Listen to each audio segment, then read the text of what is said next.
Hello everyone, welcome to this video. In this video, we'll be solving question 6 from exercise 10.1. The question says, without using the Pythagoras theorem, you know the Pythagoras theorem for right angle triangles, what is it? It is equal to hypotenuse square is base square plus perpendicular square, right? So they are saying we do not have to use this theorem and we have to show that these 3 points are the vertices of a right angle triangle, right? So how can we proceed? So let's first of all name these points as A, B and C. I urge you to pause the video and think for the question by yourself first. What you can do, as I always tell you, that you can point these on the graph, right?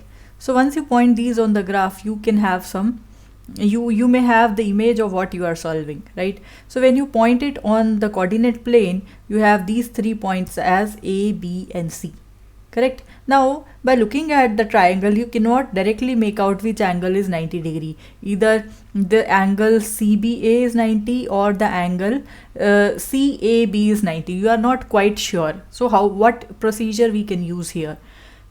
We have studied about the slopes of perpendicular lines, and we know the relation that the slope of one line is m1 if the slope of other line is m2, and if these two lines are perpendicular to each other, then m1 and m2 would be equal to -1. So we'll be making use of this property here. So for that, we first of all are required to calculate the slope of each line. So let's calculate the slope of the line AB. For this, we will be requiring these two coordinates, right? So the formula is given by y2 minus y1 divided by x2 minus x1.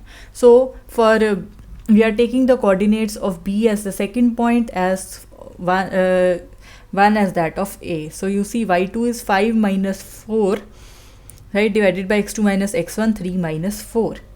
So you get -1 here. Similarly, for the second line BC, you require the coordinates of B as well as C, correct?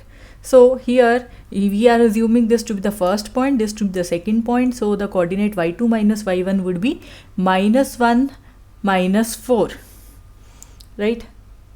Okay, I'm sorry, we are taking B and C. So this is -1 and -5, correct?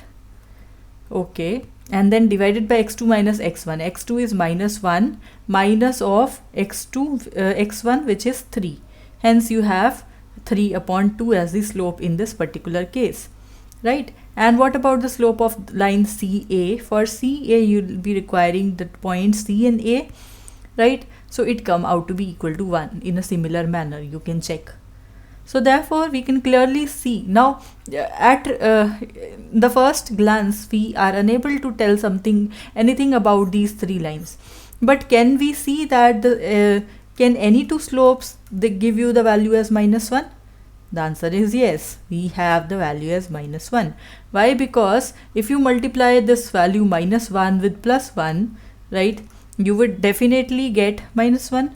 Right, therefore, the slope of the line AB into the slope of the line CA is equal to -1. Hence, the lines AB and the line CA, they are perpendicular to each other.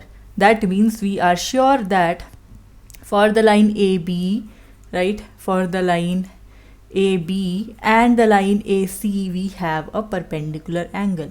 So I hope you understood this question well. Well, that is it for this video. Thank you for watching.